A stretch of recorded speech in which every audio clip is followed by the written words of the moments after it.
starts to build everything from scratch every time. So that's it. So with a project count of about, 70, something like that? Yeah. We'd need a team of, let's say, 4 times that, so we'd need 16 people. In current head cap, Yeah. that's just naive to think that that's going to happen, right? Yeah. So how did you convince your senior leaders to fund 4 people to do nothing but change and benefits management? So one thing I would say is that the leadership are really quite open to innovative, different ways of working. So I wasn't there at the sales pitch time, but obviously it was quite compelling based on, well, actually, if we did, it's going to, and that's the other thing, the tolerance, because you're a cost, you're an overhead. So being benefits people, you want to see a quick return on investment, but it's not going to happen overnight. So they were saying, actually, we're prepared to invest a considerable period of money, knowing that we may not see the real fruit of it for 2 or 3 years down. So that was a bold call on their part. I think I agree, and with you though, that it's probably unrealistic. But again, don't think it's impossible. Just think it's hard. So how could we rethink this and go, given your current circumstances, what would be the smartest way to work? And it might be a slightly different model, but there are some truths in here. I think there will be a way to make it work. Likewise, I was talking to some people last week, and they've got maybe 2 people who are in their project, their EPMO, and they're thinking about what they do with only 2 people, and so even the idea of having 1 full-time, maybe, how would that person work? Yeah. So there are challenges, but I think if we think about it and get creative and actually think about what's the problem we're trying to solve and jiggle the pieces around, we should be able to come up with some creative solutions. Stepping stones, which I'm kind of assuming is a strategy for benefits management maturity, if you like. I just wondered if you had any kind of recommendations or tips on, kind of what to tackle first in terms of bottom up, top down, trying to just take what measures you've got at the moment and work with that, and then but down the track you want to have actually accurate measures that are measured within the business and developing some kind of possible database or measures centrally. But cool. Where would you start? Bite off first? Yeah, so one thing I would say is I certainly don't expect perfection at the beginning. So it's always about if I can move someone from terrible to poor, for me that's a win. So I'm trying to just incrementally do it. What I would say in terms of practical advice, rather than send out this presentation, which is largely pictures and thought would probably be useless to everyone, I did write up some supporting notes, and in there I think there's about 10 things, which I was like, here's 10 things that you could tackle. So that's trying to get kind of practical. So maybe once that is published, have a read of that. That'd be great. That'll give you a good insight. Yeah, because that trying to do everything at once approach. Yeah, absolutely. That's not what you do. Better focus on a few things, do them well. Yeah. And that means getting really comfortable with being prepared to let that other stuff go. That's where it's hard.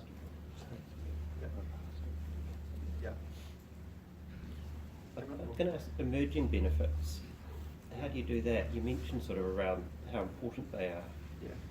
Is that again a sort of small step for yourselves? Where are you at with that? What would you say? Because you didn't do that last one. I think we haven't historically done it well, and we certainly disbenefits. Like you look through all our documentation, we might have had one where we actually identified a disbenefit. Because I think that's really important as well. Emerging, but I think the key is about these. Well, I'm looking in terms of my stepping stone is the key of these coaching sessions, because in that we've got some specific questions, and it's not overly structured. I've just essentially got this is the point of it, and there's like a whole ton of questions to help anyone who's doing it to kind of think about the kind of things to be asking. But certainly that's something I think that. And I have recently where someone said, I've got these 3 emergent benefits, but actually we knew about these at the beginning, so I want to kind of retrofit them back to the benefits at the start. No. So we have to make it clear that you have to put your money where your mouth is, essentially. If you want to start retrofitting things back in, we have a conversation about that. We acknowledge them, but where we put them, make sure that there's some commentary around where they sit along that journey. Because some things you could just make formal benefits, and other ones you would say we won't make formal, but when we do closure, we'll just highlight that, you know, because we don't feel that it's significant enough. So I was going to say, overstating benefits, Yeah, right, is, I think it's higher than the 40%. right, yeah, You said. Because all business owners just want their new shiny thing. yeah, They don't give a rat's ass about the benefits as long as they get their new shiny thing. So how do you deal with, it's almost impossible to deal to that, because if you start challenging the business owner and say, yeah, right, so Yeah. you're going to save 2 FTE, yeah. what, I mean, this is for Grant, I guess. Grant, what's Treasury doing about bottom lining those benefits, saying, hey, look, if you're going to say you're going to save $1 million, we're going to take that off your bottom line next year. Is that happening yet? Well, I Is it think going to happen? you know, your investors have to have that practice. So that's a good question. You know, we don't make booking the benefits in your budgets mandatory. I know some agencies do that. IR, I think Ryan's spoken on that before. And I think, you know, we recommend it as a practice. You've got to have a process, of course, because things change, to have a change control process where people won't, you know, because they've been optimistic, how do they, therefore, if they don't remove that many FTEs or savings, you know, put that back into their budgets, but make that tough, you know. We don't make it mandatory, but we recommend it as good practice. You know, your investors are the ones that have got to run your own systems at an all of government level. We can't mandate something and tell you to take that out of your budgets, right? We'd recommend it, but you know, that's a practice that you've got to agree in your own entity makes sense or not, with the systems to support it. So can I just add on that? I don't actually think it is a benefit unless you have put it into the budget. And it doesn't in practice take very long for a budget owner, i.e. a benefit owner, to take it pretty seriously. When they see that money coming out, it's Yeah, and that's the only thing that's going to things drive the good change. practice, right? absolutely. Yeah, I wouldn't say it's the only thing, but it certainly is a big driver. And that's some of what we're doing at the moment in banking and benefits. Just one thing I would say, because it is possible, in terms of tracking, it is possible because we've seen it before. So you harvest the benefit, the money goes off, you track it as green, you say, woohoo, woohoo, it's green, it's cool, let's move on. And then 6 months later, the business goes cap in hand saying, we really don't have the capacity anymore, we need some more resource. And in this case, so they got more resource, and then so then what do? Do you actually go back and say, okay, well, I'm going to downgrade your green status because in reality it wasn't sustainable? And that's what I think we should do, but I wonder how often that happens as well in places that really push for the banking and the benefits. Yeah. Are you actually doing benefits realization tracking after a project is closed? I mean, in reporting? You are. Yeah, well, I mean, you would know. So we've moved it a bit on from where we were with you. So yeah, so trying to keep. After closure? Yeah. You still do Yeah. reporting on?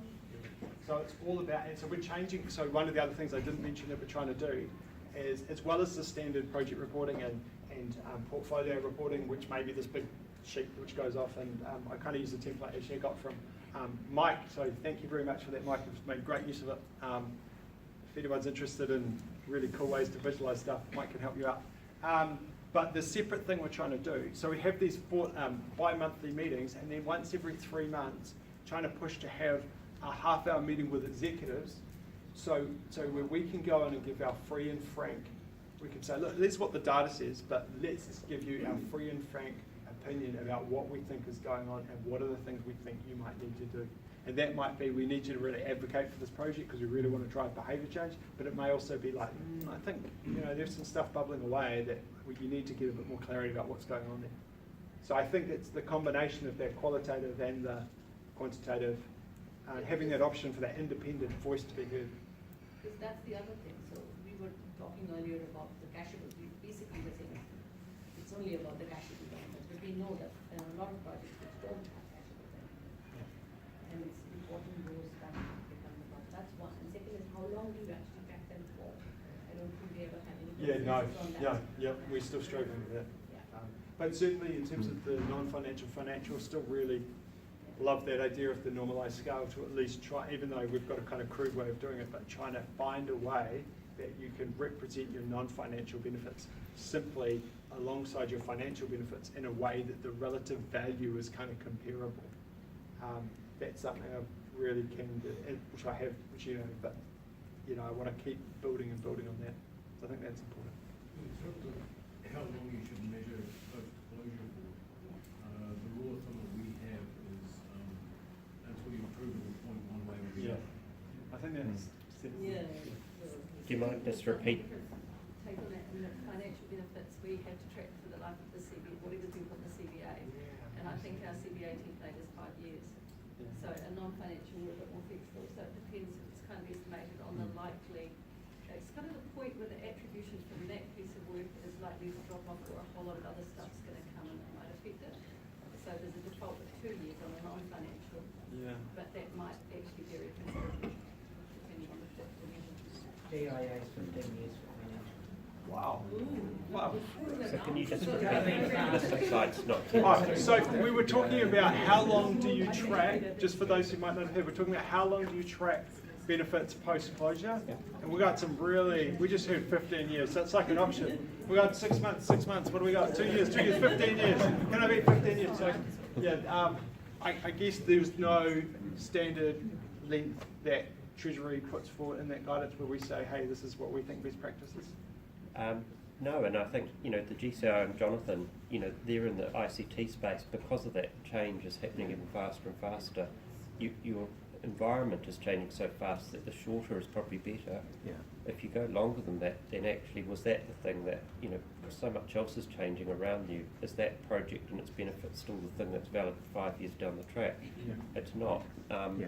And so I think it's, you know, depending on what you're doing, you know, built infrastructure, there's things that do have long, you know, planting trees, you know, have very long gestations versus things in the ICT space, you know, much shorter social investment, much longer benefits tracks potentially.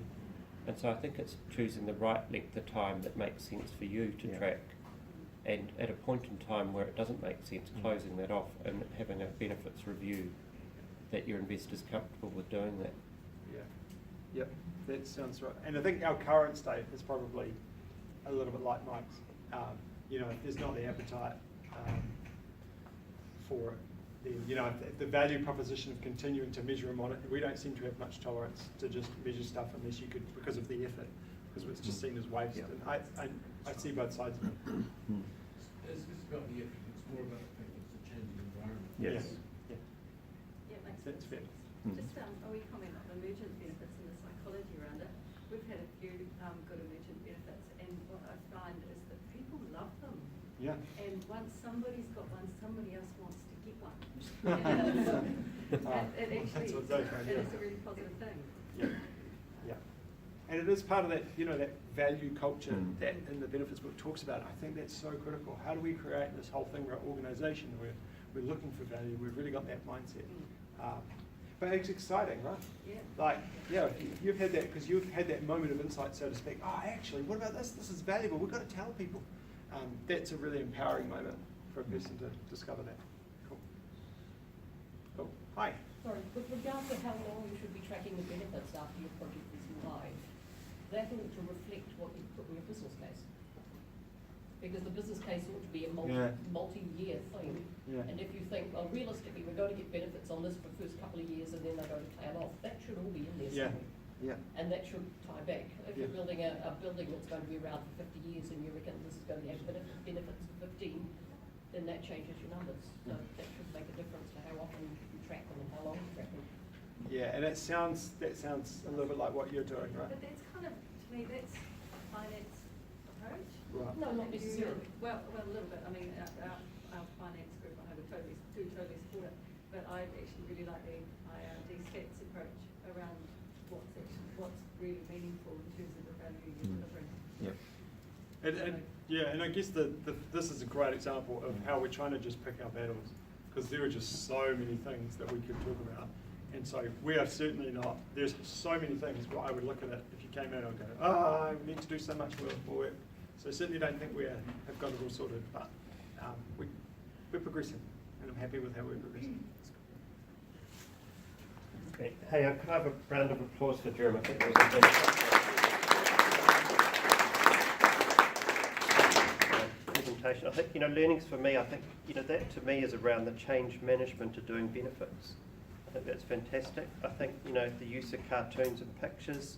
If you see any of us putting lots of words on the screen, tell us off and say, Jeremy's, we've got to go back to what he was doing.